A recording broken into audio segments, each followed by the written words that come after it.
우리 오늘도 이 새해에 또 현장에 오신 여러분들, 코로나 바이러스가 여러분을 침범치 않는 은혜가 있기를 축복합니다.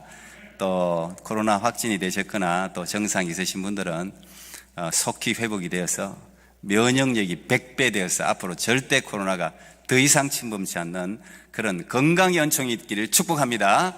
아멘. 오늘은 위로부터 부어지는 새로운 꿈, 새 꿈, 여기에 대해서 여러분과 함께 말씀을 나누려고 합니다. 꿈은 하나님이 일하시는 방법 중에 하나입니다. 하나님은 항상 하나님의 사람들에게 꿈을 주십니다. 그리고 그 꿈을 이루어 가도록 함께 하시고 그 꿈의 성취를 통해서 하나님의 역사를 이루시고 하나님이 영광 받으십니다. 항상 성경을 들여다보면 언제나 그렇게 일하셨습니다. 아브라함도 부르실 때 하나님은 아브라함에게 하늘의 별을 봐라, 하늘의 별을 봐라, 너희의 자손이 이와 같으리라, 꿈이었습니다. 그리고 그 아브라함의 자손들, 오늘도 우리가 믿음의 아브라함의 자손이라고 볼 수 있잖아요. 그 하늘의 별과 같이 이렇게 그 꿈은 이루어졌습니다. 하나님은 요셉에게도 꿈을 주셨죠. 환상을 주셨습니다. 그리고 민족 형성의 꿈입니다. 민족 구원의 꿈입니다. 어마어마한 꿈 때문에 박해를 받고 고난을 당했습니다. 꿈은 항상 아름다운 비단길만 있는 게 아닙니다. 꿈을 받은 사람은 반드시 꿈에 대한 대가를 치르게 되어 있습니다. 그렇지만 그 꿈을 포기하지 않고 붙들고 있을 때 하나님이 함께 하셔서 반드시 그 꿈이 성취되고 하나님께서 하고자 하시는 일들이 이루어지는 것을 우리는 또 요셉을 통해서도 볼 수 있었습니다. 모세도 마찬가지지요. 나이 80이 되어서 하나님은 그를 부르시고 그에게 꿈을 주셨습니다. 민족 해방의 꿈입니다. 그리고 가나안 입성의 꿈입니다. 그 꿈 때문에 모세는 지팡이 하나 들고 최강의 나라 이집트 심장부, 중심부를 향해서 나갈 수 있었습니다. 그리고 그 꿈은 결국은 출애굽, 수백만의 이스라엘 민족을 출애굽시키는 그 놀라운 성취를 이루었고, 가나안 눈앞까지 결국은 모세의 꿈이 여호수아에게 전달되고 여호수아가 가나안을 정복하게 되는 그 놀라운 하나님의 꿈이 이루어지고 이스라엘이라는 한 나라가 탄생하게 되었습니다. 다윗도 마찬가지입니다. 다윗에게는 성전의 꿈을 주었습니다. 나는 이렇게 아름다운 곳에 사는데 하나님의 법궤가 이곳저곳 떠돌아다니는 것을 다윗은 너무 마음 아파했습니다. 꿈은 언제나 우리가 고통스럽게 여기는 곳, 아파하는 곳, 거기에 꿈이 있습니다. 여러분들이 교회에 오시면 교회에서 보이는 것, 나는 여러분이 아픈 곳, 마음 아픈 곳이 많았으면 좋겠어요. 어딘가를 바라보면 마음이 아프다, 저 어떻게 하면 좋겠다. 그게 꿈이에요. 그게 하나님의 꿈이 심겨지는 거죠. 결국은 다윗을 통해서 그 놀라운 성전의 모든 것이 다 준비되었습니다. 솔로몬이 비록 건립을 했지만 사실은 다윗의 작품이었습니다. 그래서 솔로몬이 건립을 했는데 하나님은 다윗을 축복하시고 다윗의 왕위가 계속 예수 그리스도까지 이어지게 하셨습니다. 엄청난 축복을 하나님이 주셨죠. 바울도 마찬가지입니다. 하나님은 예수님을 박해하는 바울을 불러서 빛 가운데 바울이 예수님을 만나지 않습니까? 나는 네가 핍박하는 예수라. 그러면서 이 바울의 심장 안에 이방인 선교의 꿈을 심어줍니다. 그래서 바울은 나는 이방인의 사도라, 그것을 자처하면서 온 열반, 가장 먼저 유럽으로 달려나가고 유럽, 아시아, 로마의 심장부까지 바울은 그 꿈 때문에, 하나님이 심어주신 그 꿈 때문에 원대한, 오늘날도 존경받는 위대한 선교사의 삶을 살 수 있었습니다. 하나님은 지금도 마찬가지죠. 오늘 여러분에게도 아마 그 꿈의 씨앗을 분명히 마음속에 떨어뜨렸을 거예요. 어떤 사람은 그 씨앗을 대수롭지 않게 여기고 그 씨앗을 내팽개친 사람이 있는가 하면 어떤 사람은 그 씨앗을 소중하게 생각하고 그 씨앗을 품고 품어서 어떤 사람은 지금 새싹을 틔우는 사람이 있고 어떤 사람은 열매를 맺는 사람이 분명히 있으리라고 저는 생각합니다. 하나님은 항상 우리에게 꿈의 씨앗을 떨어뜨리는 사람입니다. 하나님은 언제나 항상 하나님이 사람에게 꿈을 주십니다. 그런데 반면에 사단은 항상 우리에게서 무언가를 도둑질해 갑니다. 사단은 그 무엇보다도 인간의 마음속에 심겨진 꿈의 씨앗을 짓밟습니다. 싹이 트지 못하도록 무참하게 짓밟습니다. 꿈을 빼앗아가 버립니다. 인간은 꿈을 잃어버리는 순간 필연적으로 파멸하게 되어 있습니다. 육체적으로 정신적으로 무너집니다. 지지대가 사라지기 때문에. 그래서 잠언 29장 18절에는 꿈이 없는 백성은 방자히 행한다 그랬어요. 방자히 행한다. 이 방자히라는 말을 요즘 쓰지는 않는 말입니다만 이 방자히라는 말은 망할 짓만 골라서 한다는 뜻이 있어요. 꿈이 없는 백성은 굉장히 무질서한 삶을 살 수밖에 없습니다. 목표가 없고 방향이 없고 꿈이 없기 때문에 자기 마음대로 사는 거예요. 사사기가 왜 사사기가 도래했습니까? 인간은 자기 소견에 옳은 대로 하면 반드시 망하게 되어 있습니다. 인간의 본성은 타락한 본성이기 때문에 놔두면 그대로 있는 게 아니에요. 그대로 있지 않아요. 놔두면 무조건 내리막길을 달려가서 타락하게 되어 있습니다. 멸망하게 되어 있습니다. 그래서 꿈이 없으면 자기 소견에 옳은 대로 자기 마음대로 살아갑니다. 삶이 무질서하고 공허하고 허무하다 보니까 쾌락을 쫓는 거예요. 술도 마시고 심지어 마에게까지 손을 대고 꿈이 없으니까, 목표가 없으니까, 방향이 없으니까 그럴 수밖에 없어요. 우리도 다 그런 사람들이에요. 예수 믿은 거 축복인 줄 믿습니다. 예수님께서 우리를 붙들어 주시니까 정상적인 인간의 삶을 우리가 살고 있는 것이죠. 제가 몇 년 전에 우리 청년 집회를 하면서 그 주제를 꿈을 도둑맞은 청년들에게 이렇게 정했었습니다. 꿈을 도둑맞은 청년들에게. 실제로 오늘 이 시대에 청년들뿐 아니라 우리 모두는 꿈을 도둑맞고 있어요. 그런데 도둑 맞았는지도 몰라요. 우리가 너무 각박한 현실. 점점 여러분 세상은 살기 좋아진 것 같은데 너무 편해졌잖아요. 사실 그죠? 요즘 뭐 전부 다 터치고 불까지도 그냥 여기 센스로 다 켜고 자동 아닙니까? 자동. 몸만 가면 문이 저절로 열리고 어마어마하게 편한 세상을 사는 것 같은데 분명히 우리의 삶은 더 각박해요. 희한하죠? 마음은 무겁고 몸도 더 힘들어요. 왜 그런지 모르겠어요. 세상은 편리해진 것 같은데. 그러다 보니까 힘든 세상을 현실을 살아가다 보니까 꿈을 생각할 겨를이 없어요. 꿈이 도둑맞았다는 사실도 몰라요. 그 자체를 몰라요.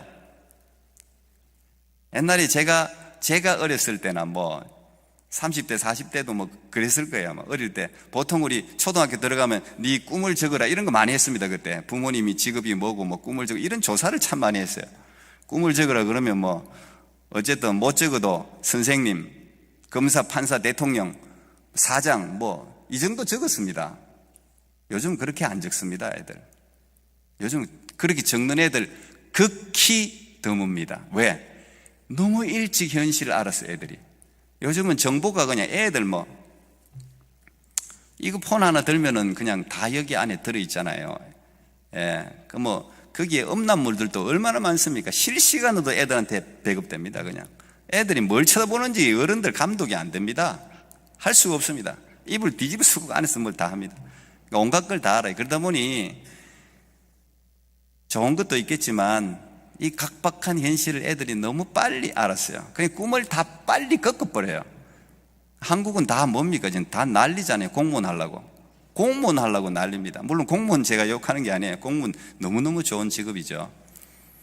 그런데 모든 청년들이 다 대학 졸업하고 전부 공무원 시험. 비정상입니다. 아주 비정상입니다. 그래서 외국 기자가 외국 경제통이 한국을 향해서 희한한 나라라 그랬어요. 미래가 없는 나라라 그랬어요. 다 공무원 준비하는 거 보면서. 될 사람은 돼야 되지만 여러 직업 얼마나 많습니까?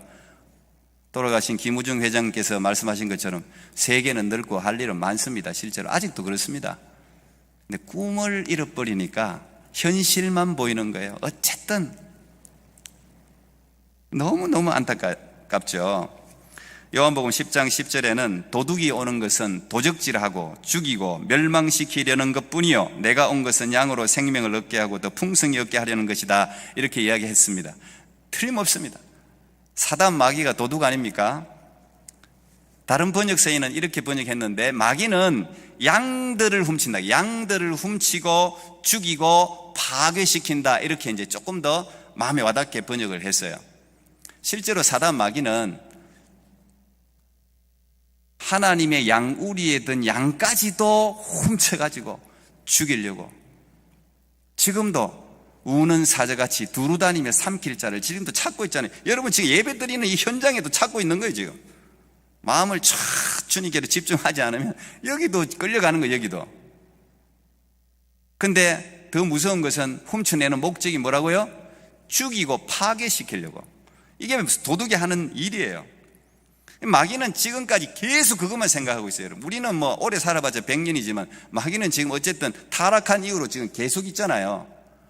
여러분에 대한 정보를 얼마나 많이 수집했겠습니까? 인간에 대해서 얼마나 많이 연구했겠어요? 어떻게 하면 이 인간들을 죽이고 파괴시킬 수 있는지에 대한 정보가 싹 다 가지고 있어요. 근데 그게 지금 뭐 어마어마하게 먹혀들고 있죠. 정말 많은 것을 우리 인간으로부터 도둑질해 갔습니다. 우리는 정말 많은 것을 도둑질 당했어요. 그런데 그걸 우리가 자각을 잘 못하고 있어요. 사실 얼마나 많은 걸 우리가 잃어버렸는지 모릅니다. 제일 중요한 인간의 정체성을 잃어버렸습니다. 인간이 어떤 존재인가에 대한 이 기본적인 명제가 무너져 버렸습니다. 인간의 위대한 가치를 뺏겼습니다. 유물론, 진화론, 핵심적인 것. 유물론적인 관점으로 인간을 취급해버리는 거예요. 인간이 물질이라는 거예요. 물질. 보통 다른 물질하고 똑같다는 거예요. 인간을. 성분을 그렇게 분석해버려요. 그리고 인간을 동물하고 똑같은 위치에 놔버려요. 동물이다, 이게 동물이. 그래서 저는 인간은 사회적 동물이다, 이것도 싫어합니다. 저는. 우리는 동물이 아닙니다. 그래서 요즘 개, 고양이, 심지어 벌레까지도 생명이라고 하면서 인간의 생명과 동일시하는 거 안 됩니다, 여러분. 여러분 아무리 개를 좋아하고 고양이를 좋아해도 죄송합니다. 개나 고양이를 자식같이 여기는 사람이 있고 재산까지 유산으로 상속시키는 게 유럽이나 미국이 허다합니다, 지금. 왜냐하면 인간이 인간 노릇을 못하니까. 얼마나 인간이 인간 노릇을 못했으면 개나 고양이를 침대만 최고급으로 먹이고 그냥 유산을 거기에 상속시키고. 정상입니까? 절대 정상 아닙니다. 제가 여러분들 애완견 뭘 이렇게 무시하라는 이야기가 아니고 인간하고 다릅니다, 여러분. 어떻게 인간하고 개하고 고양이가 같을 수 있습니까? 하나님이 원래 다르게 만들었는데 하나님의 형상을 닮은 건 인간밖에 없어요. 그런데 이 사단이 수많은 세계관과 가치관과 어마어마하게 쏟아부어가지고 지금 여러분들도 벌써 그렇게 착각을 하고 있는 거예요. 우리는 다 이 정신이 지금 가치관에 오염되어져 있어요. 진화론적인 관점으로 인간을 평가하게 만들었습니다. 지금 그게 정답인 것처럼 우리 여겨지고 있어요. 젊은 사람들은. 성의 개념을 파괴시켜 버렸잖아요. 지금 남성, 여성. 하나님은 분명히 남성하고 여성밖에 성을 남성, 여성 외에 만든 적이 없어요. 남자와 여자만 만들었어요. 근데 지금 그냥 너의 성이 무엇이냐? 저도 깜짝 놀랐어요. 8개인가 있더라고요. 여기 체크하는 게. 내가 도대체 어디 속한지를 내가 모르겠더라니까, 이게.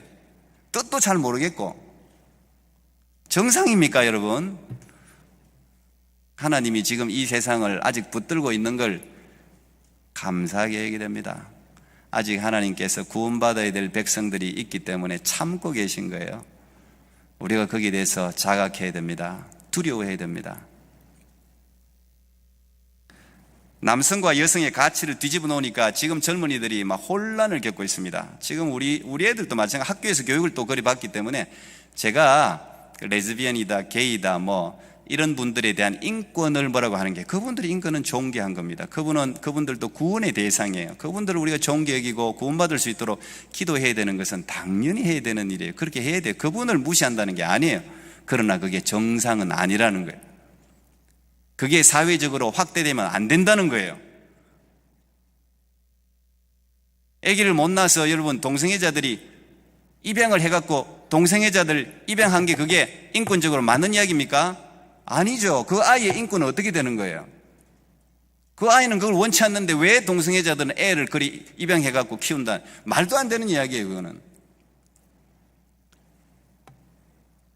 이 성이 혼란스러워지니까 이게 어마어마한 겁니다. 여러분, 사단이요 아주 교묘하게 지금 100년 이상, 지금 50년, 100년 지금 계속 지금 그렇게 하니까 사실 1800년부터 지금 이 일이 일어나는 거거든요. 급속도로 일어나고 있는 거예요. 르네상스가 오면서 급속도로 일어나고 있는 거거든요.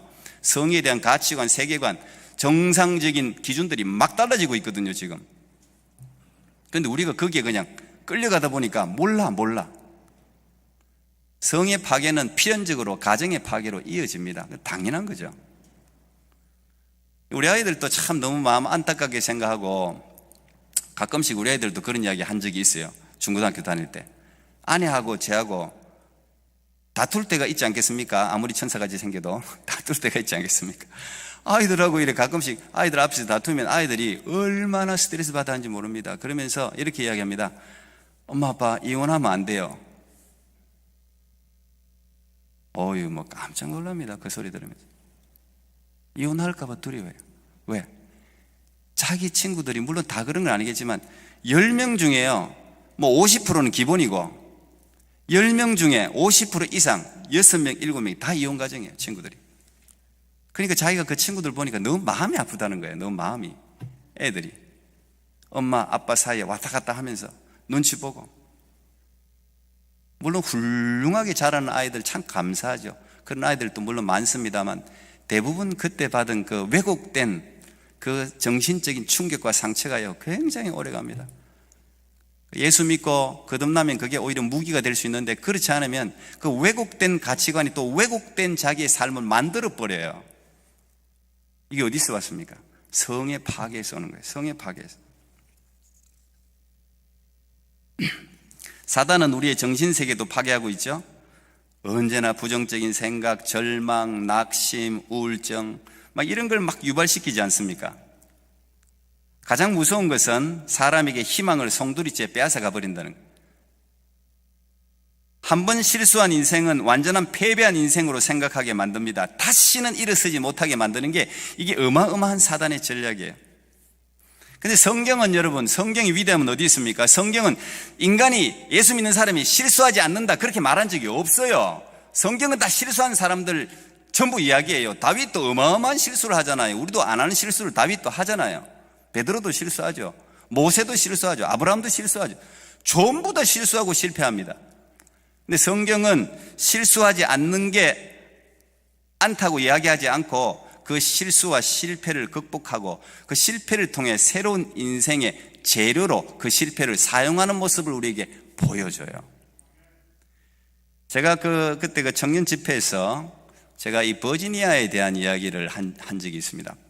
이 버지니아라는 이름을 가진 외국 아이들이 많지 않습니까? 근데 이 아이가, 소녀가 예쁜 아이, 소년인데 이 아이가 이제 데이트를 하고 결혼할 상대가 있어가지고, 이 남자하고는 내가 결혼해도 되니까. 요즘 근데 이것도 요즘은 보편적이에요. 이거 자기 몸을 허락해버렸어요. 어차피 결혼할 건데.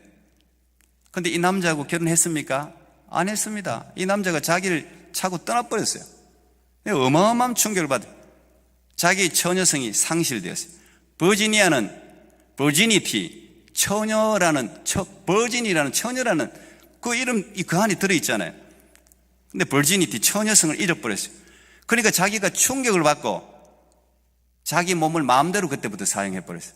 다른 남자가 오면은 한 몇 분 만나고 또 몸을 내주고, 자기는 이미 버린 인생이라, 이게 자기는 이미 버린 인생이라. 이게 굉장히 사단이 우리에게 주는 위험한 생각입니다. 나는 더 이상 안 된다는 거죠. 그런데 이 버지니아가 데이비 시멘스라는 유명한 상담가를 만납니다. 이제 그 상한 감정의 치유라는 책에 그 이야기가 나와 있는데, 이 데이비 시멘스라는 목사님은 이제 그런 걸 전담해서 하는 상담가인데, 그 버지니아 이야기를 듣고 이렇게 기도를 해줍니다. 기도할 때, 하나님, 이 아이의 실수와 죄를 용서하시고 깨끗하게 하옵소서. 다시는 자신을 더 이상 더럽히지 않도록 순결한 처녀로 살게 해 주시옵소서. 이제 이 기도를 했는데 이 버지니아가 그 기도를 듣고 충격을 받았습니다. 순결한 처녀? 나는 이미 내 처녀성을 잃어버렸는데 내가 다시 순결해질 수 있다는 거야? 목사님은 버지니티, 처녀성은 잃어버렸지만 퓨리티, 순수성은, 순결성은 회복할 수 있다. 너 언제든지 회복할 수 있다. 지금부터는 다시는 네 몸을 더럽히지 마라. 지금부터는 너의 순결을 지켜라. 버지니아가 그 기도를 받고 그 말씀을 듣고 그때부터 하나님이 나를 순결한 처녀로 생각하는구나. 그리고 자기 몸을 지키고 순결하게 살려고 노력하면서 참 좋은 청년을 만났어요. 그리고 아주 아름답게 결혼을 하고 아름다운 결혼 생활을 했다는 이야기예요. 여러분, 사단은 우리가 한번 실수한 것을 절대 놓치지 않습니다. 우리의 죄악과 악을 절대 놓치지 않습니다. 그걸 계속적으로 파고들, 약점을 계속해서 파고들면서 계속, 야, 너 한번 망쳤잖아. 사람은요, 그래서 계속 죄를 짓는 거예요. 나는 한번 망쳤으니까 이미 버린 몸이야. 이게 얼마나 위험한 생각인지 몰라요. 그렇지 않습니다, 여러분. 우리는 얼마든지 새로워질 수 있습니다. 우리는 하나님 안에서 얼마든지 새로운 인생으로 살 수 있는 것입니다. 하나님은 우리를 실수했다고, 실패했다고, 심지어 처녀성을 잃어버렸다고 우리를 버리지 않습니다. 하나님은 어떤 인생도 포기하지 않고 하나님이 고치지 못할 만큼 깨어진 인생은 이 땅에 없어요. 수없이 많은 사람을 죽인 살인자까지도 하나님은 회복시키잖아요. 그래서 하나님은 우리에게 성령을 부어주시는 것입니다. 이 성령을 부어주시는 것은 우리를 새롭게 하는 거예요. 성령은 우리를 새롭게 하는 거예요. 이 성령을 부어지면 새 사람이 되고 새 꿈을 꾸게 되는 것이죠. 그래서 성령을 우리가 충만히 부어지고 우리가 새 사람이 되기 위해서는 말씀과 기도 생활을 게을리해서는 안 되는 것입니다. 그리고 자기 인생을 절대 포기해서는 안 돼요. 우리는 이전보다 이후 더 월등한 삶의 주인공으로 살아갈 수가 있는 것입니다. 하나님이 함께 하시면 그렇습니다. 꿈은 말씀과 기도를 통해서 우리에게 전달되기 때문에 저는 원래 여러분 큐티라든지 말씀이라든지 기도하는 일에 절대 게을러서는 안 됩니다. 이게 게을러면 무조건 마음밭에 잡초가 자라게 돼 있어요. 사단 마귀가 다 무의 상태로 있지 않습니다. 우리 마음은 사단이 어둠에 가라지를 뿌리든지 하나님의 씨앗이 뿌리든지 둘 중에 하나지 이 무의 상태로 있지 않다고요. 언제나 우리가 이 마음을 가꿔야 돼요. 자, 오늘 본문이 어떤 이야기입니까? 지금 이스라엘이 나라를 잃어버렸습니다. 식민지 상태에 있습니다. 나라에 희망이 없어요. 그런데 엄청난 한 인물이 등장합니다. 메시아라고 부르는 예수 그리스도. 어마어마한 기적을 행하는 이 메시아가 등장합니다. 사람들은 그에게서 희망을 가지기 시작합니다. 이 희망이라는 게 엄청나잖아요. 개인에게도 희망은 살아갈 힘이고 나라에 있어서도 훌륭한 어떤 한 영웅이 나타나면 나라가 꿈을 꿀 수 있지 않습니까? 그래서 나라의 리더십이 중요한 거예요. 꿈을 꾸기 시작합니다. 그런데 오늘 갑자기 이 예수님이 가장 처참한 죄인들이 매달리는 나무에 달려서 못 박혀 죽습니다. 그들의 절망은 아마 어마어마했을 겁니다. 그런데 놀랍게도 예수님이 3일 만에 부활하셨고 그들과 40일 동안 함께 있으시다가 승천하십니다.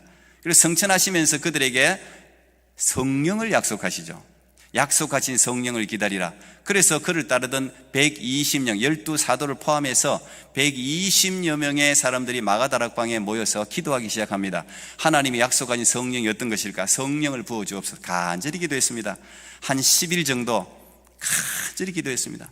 그때 오순절, 펜타코스트 오순절이 이르러, 오늘 사도행전 2장이 그렇게 시작되지 않습니까? 오순절이 이르러 강하고 급하고 강한 바람 같은 소리가 확 들립니다. 저는 오늘 이 시간 여러분에게 강하고 급하고 강한 바람 같은 소리가 들리기를 축복합니다. 이 청각으로 들리는 거예요. 들리고 그 다음에 불의 혀같이 갈라지는 것이 보였습니다. 불의 혀같이 갈라지는 것이 그들을 완전히 덮쳐버렸습니다. 그리고 나니까 그들이 성령의 충만함을 받았다 그래요. 그게 성령의 충만함이에요. 성령의 충만함을 받으니까 그들이 각자 그 오순절이니까 얼마나 각 곳에서 많은 모였겠어요. 각자 난곳 방언으로 이렇게 성경에 나오는데 말하자면 외국어 방언이에요. 우리가 지금 하는 그런 방언이 아니라 외국어 방언이에요. 각자 자기 나라 말로 지금 어떤 이야기를 합니까? 성경 보니까 하나님의 큰 일을 말하더라고요. 하나님의 위대하신 일, 하나님의 위대한 역사, 하나님이 이 이스라엘 민족에게 아니면 개인에게 했던 놀라운 일들을 막 이야기하는 거예요. 예수 그리스도에 대해서 이야기했겠죠. 그러니까 난리가 났습니다. 여러분, 우리가 성령을 충만하게 받으면 이것도 어마어마하잖아요. 이걸 감당하기 어렵잖아요.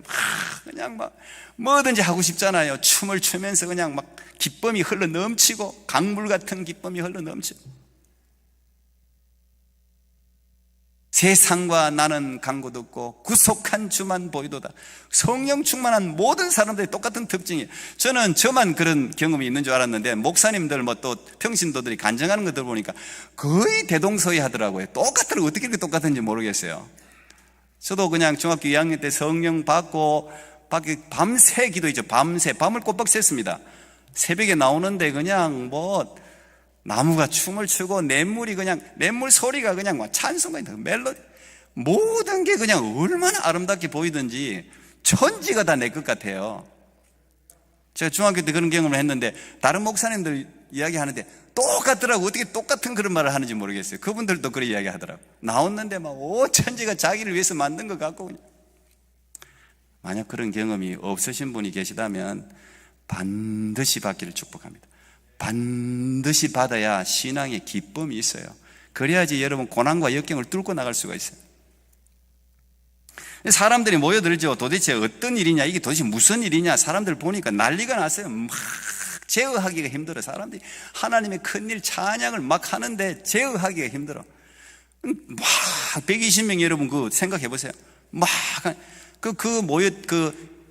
오순절에 모여든 각지에서 온 사람들이 그걸 보고 여러 가지 반응이 나타납니다. 대체로 반응은 이런 거예요. 아니, 저 사람들이 술 취했나? 그거였어. 빈정대기 시작. 아니, 어이구, 예수 따른다더니 저 사람 술 취해가 난리가 났다. 그때 베드로가 일어나서 한 이야기가 여러분 오늘 읽은 본문이에요. 그때 베드로가 11사도와 함께 일어나서 이렇게 이야기합니다. 여러분, 지금 시간이 아침 9시입니다.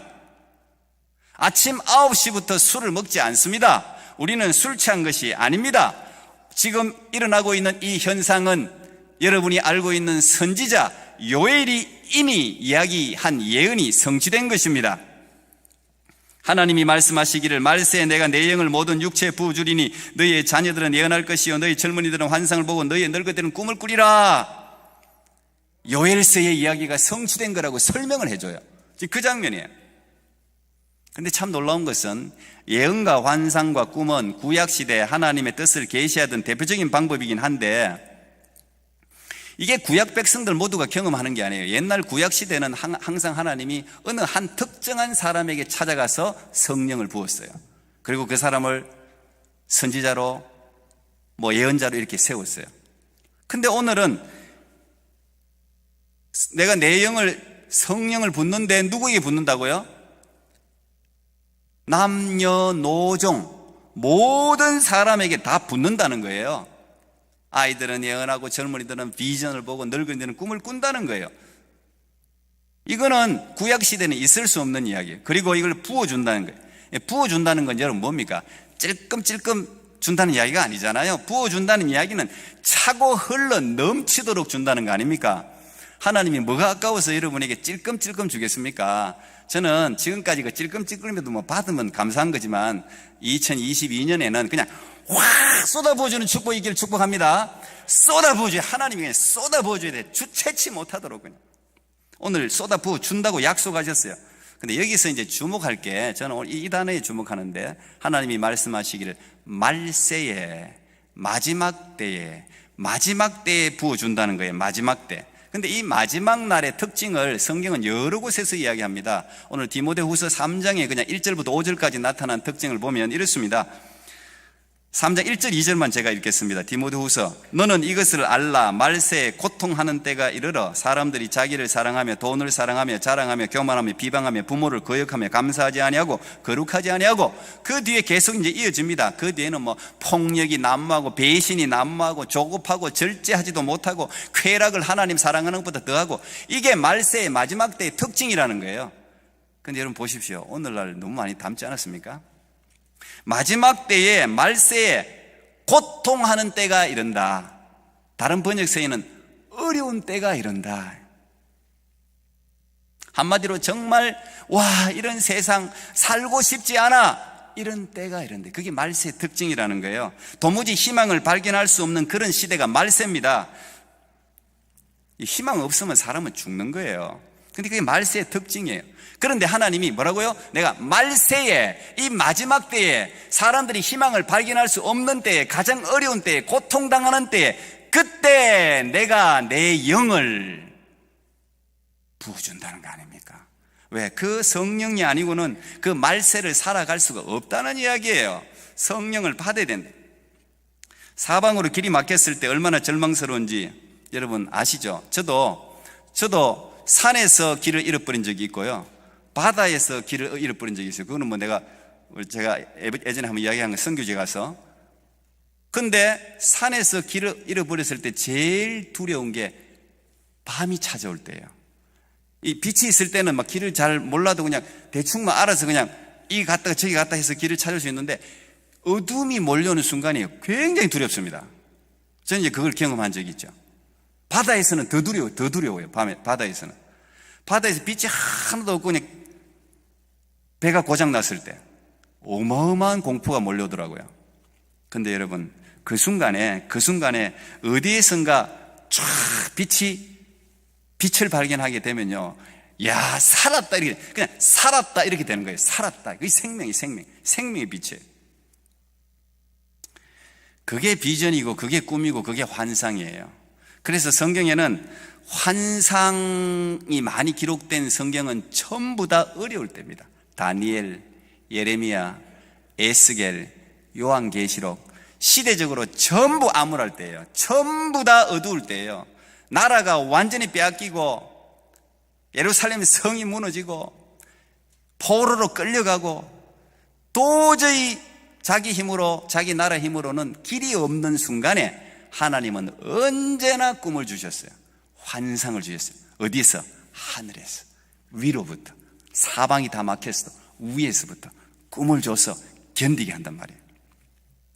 저는 오늘날도 보니까 참 우리는 그래도 감사하게 편하게 살아가는데, 세상과 단절되어져서 살아가는 사람들이 참 많더라고요.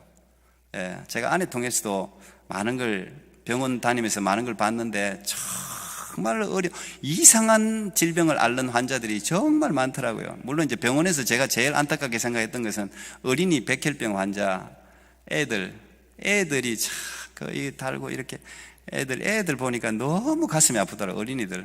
어린이 병동에 들어가서 제가 보니까. 근데 어쨌든 세상에는요, 참 희한한 질병이 많습니다. 꿈도 꾸지 못하고 사는 것이 죽는 것보다 힘든 사람들이 진짜 많아요. 그냥 죽여주세요 하는 사람이 많아요, 실제로. 그만큼 고통스러워.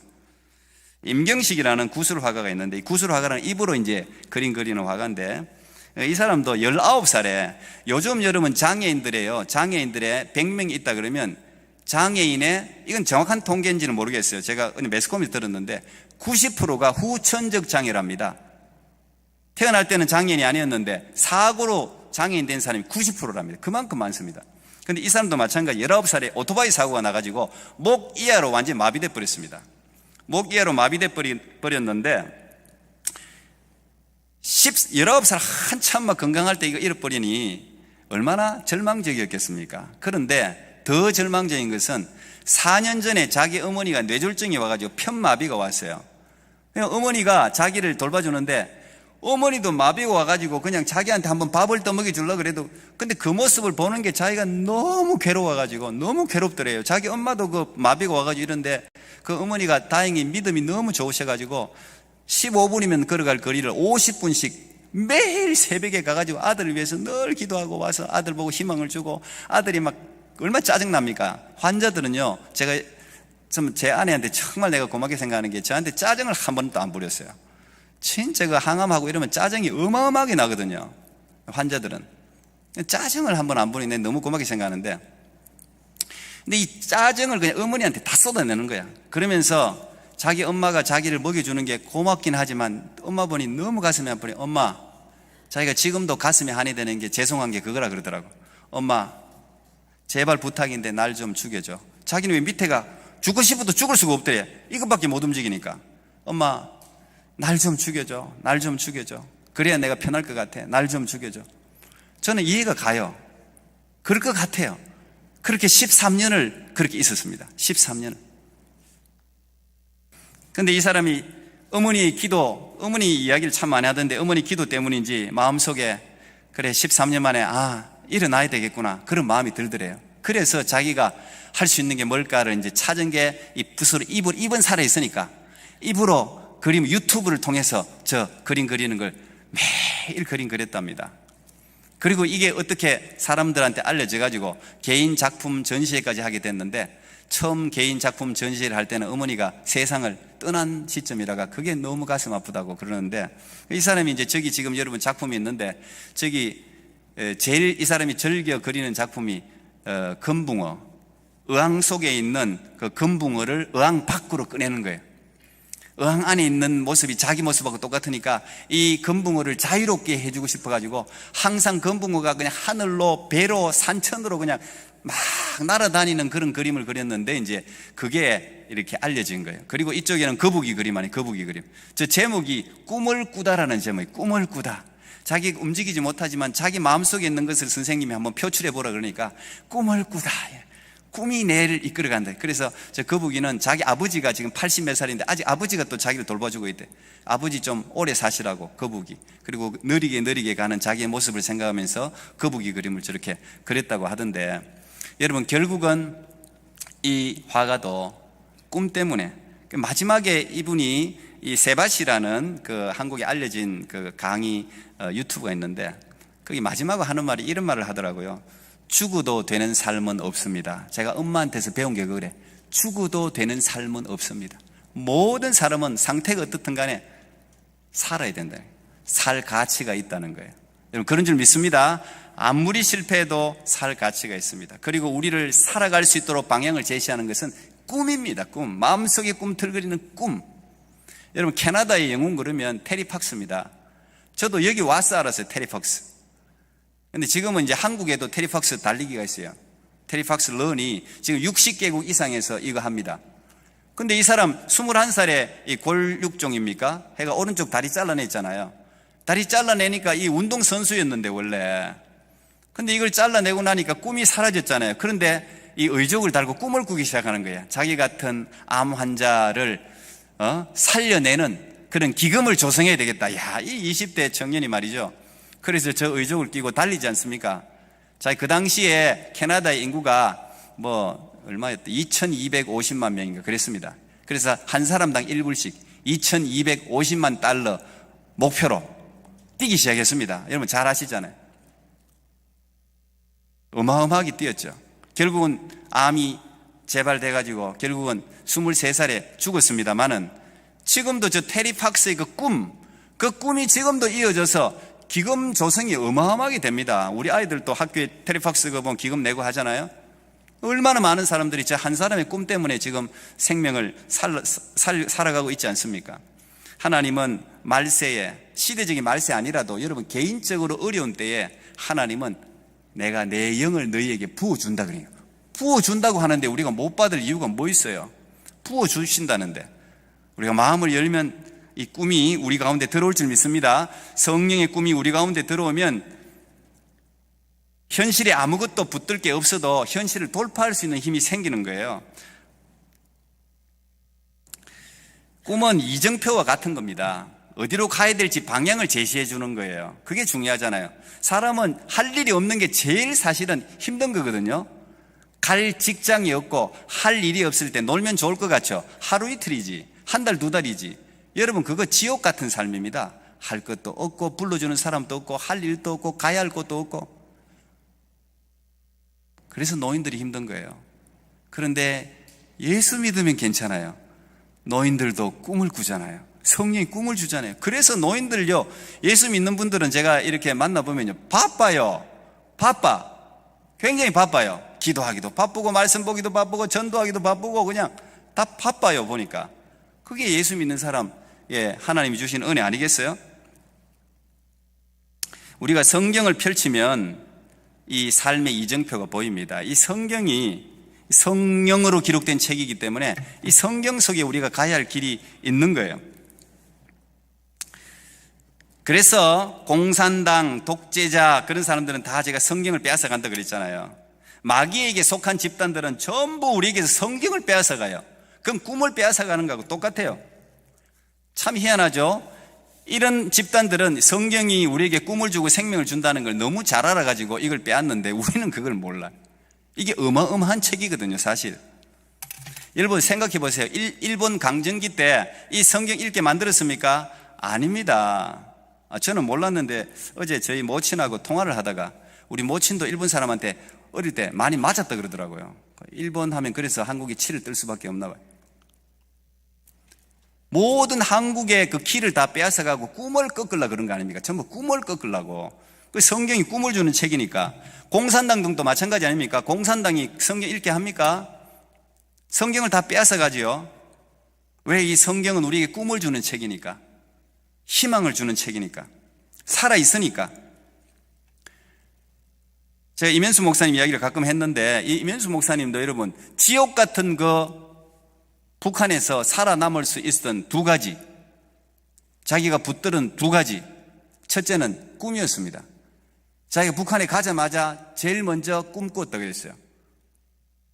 그 꿈을 꿨는데 그 꿈이 너무 생생한데, 내가 시간은 좀 걸리겠지만 하나님이 나를 건져내겠구나. 정확한 꿈을 꾸신 거죠. 그리고 꿈을 붙든 거예요. 그다음 두 번째가 자기가 캐네디언이기 때문에 캐네디언에게 주어지는 성경의 자유, 캐나다에서 보낸 그 성경책, 그 성경책을 회개하면서 봤다는 거 아닙니까? 목사들도 여러분 이 성경책 정말 제대로 안 읽은 것에 대해서 회개한다면 여러분 평신도들은 오죽하겠습니까? 제대로 솔직히 성경 읽었습니까? 창세기부터 계시록까지 제대로 한번 읽은 적 있습니까? 한번 돌아보세요. 이게 무궁무궁한 보화라고 하면서 대충 알고 대충 자기 마음대로 해석하고 그래갖고 어떻게 성경의 보화를 발견할 수가 있겠습니까? 그러니까 감옥에 가니까 진지하게 오직 하나님만 생각하면서 제대로 성경 읽는 거예요. 이면수 목사님도 그걸 이야기하더라고. 저희 김진홍 목사님도 마찬가지. 똑같이 저 감옥에서, 감옥이 사람을 다시 거듭나게 하는 건지 잘 모르겠는데 뭐 저는 감옥 가고 싶은 생각은 없습니다만, 감옥에 안 가고 정신 차리는 게 제대로 차리는 거 아니에요? 맞기 전에 정신 차리는 게 좋은 거지, 이거 맞고 뭐 다 해갖고 정신 차리면 되겠습니까? 어쨌든 이분은 특별히 하나님이 꿈과 성경을 줘서 그걸 통해서 북한의 그 지옥 같은 삶을 이겨냈다는 거잖아요. 생명이에요. 이 김진홍 목사님도 마찬가지입니다. 아시는 분 아시겠지만 정치 수용소 독방에 갇혀갖고 0.75평이에요. 0.75평. 얼마나 좁은지 아시겠죠? 거기서 겨울에 너무너무 추워가지고 그 추위를 이겨낼 방법이 없어가지고, 그래도 한국 감옥은 좋아요. 성경은 들여다 주니까 읽으려고 그러면, 불경 성경 들여다 주니까. 그래서 그 성경을 그분도 회개하면서 읽었다고 그러지 않습니까? 김진호 목사님도. 내가 목사를 엉터리로 했구나. 그러면서 성경을, 그때는 너무 추워가지고 독방에서 불자만 찾았다잖아요. 너무 추우니까 어떻게 견딜 수가 없어갖고 2월달 그래가지고 동그라미 불 하나님 불 좀 주세요. 불. 그래서 제일 먼저 발견한 게 그 모세가 뜰기나무 불꽃 그 불자를 제일 먼저 발견했다 그러더라고. 그 불. 그 다음에 저 신약이 넘어오니까 내가 불을 던지러 왔다 하는 그 말이 확 들어오더래. 불을 던지러 왔구나. 그 다음에 발견한 불이 오늘 오순절 이 불의 혀같이 갈라지는 이 불자예요. 근데 그 불자에 동그라미를 치고 막 기도하는데 놀라운 일이 일어났다잖아요. 바닥을 만져보니까 따뜻하더래요. 벽을 만져보니까 따뜻하더래요. 몸이 갑자기 불덩이처럼 불이 막 확 그냥 막 따뜻해지면서 마음의 기쁨이 그 불을 받은 거죠. 성령의 불. 이걸 받으니까 막 추위는 다 달아나고 그냥 너무 감사해서 그날 밤새도록, 교도관이 조용히 하라고 하는데도 조용히 할 수가 없다 그러면서 밤새도록 찬양했다 그러지 않습니까? 저는 이제 이분한테 하나 배우는 게 2월 23일인가 거의 1974년이에요. 지금 50년 가까이 지났어요. 근데 이분이 항상 그날 자기가 새로 태어난 날 생일로 생각하고 50년 동안 하루 그날 되면 매일 하루 금식한다 그러더라고요. 참 좋은 영성 유지 방법입니다. 그걸 귀하게 여기고. 마지막으로 고치 요시다로라는 사람이 있는데 이분도 맞아요. 이분 일본 사람인데 이분은 17살 때 도둑질을 시작했고 18살 때 자기가 일하는 주인 여자를 간통하고 그 여자를 죽여버리고 그 집에 불을 질러버렸어요. 그런데 그게 완전 범죄가 되지 않고 발각이 돼서 잡혔어요. 18살 때. 그래서 무기징역, 무기징역 플러스 7년을 줬어요. 무기징역 플러스 7년 선고받았어요. 18살 때 들어가니까 막 독이 이만큼 와가지고 교도소에서 아무도 자기를 건드리는 사람이에요. 왜냐하면 세상에서 무서운 사람은 죽기를 각오한 사람이거든. 뭐 어차피 죽는 건데 그냥 아무도 안 건드렸어요. 그런데 자기가 자다가 꿈을 꿨는데, 참 하나님이 꿈을 통해서 역사를 많이 해요. 꿈을 꾸는데 자기는 이게 뭔지도 모르는데 이 성경책을 보여주면서 읽으라고 하는 거예요. 이거 읽어라. 그거 무시하고 저는 뭔지 모르니까. 근데 이거 연거푸 3번을 꾸는 거예요. 잘 모르는 사람한테 하나님 계속 꾸게. 연거푸 3번을 꾸니까 그게 성경이구나. 이 고치 요시다로라는 사람이 그걸 알고 성경을 구해가지고 자기가 배워가지고 성경을 읽기 시작해요. 글자도 몰랐대요. 배워가지고 읽기 시작했는데 그 성경을 읽고 불을 받아버린 거예요. 사람이 완전히 바뀌어버렸어요.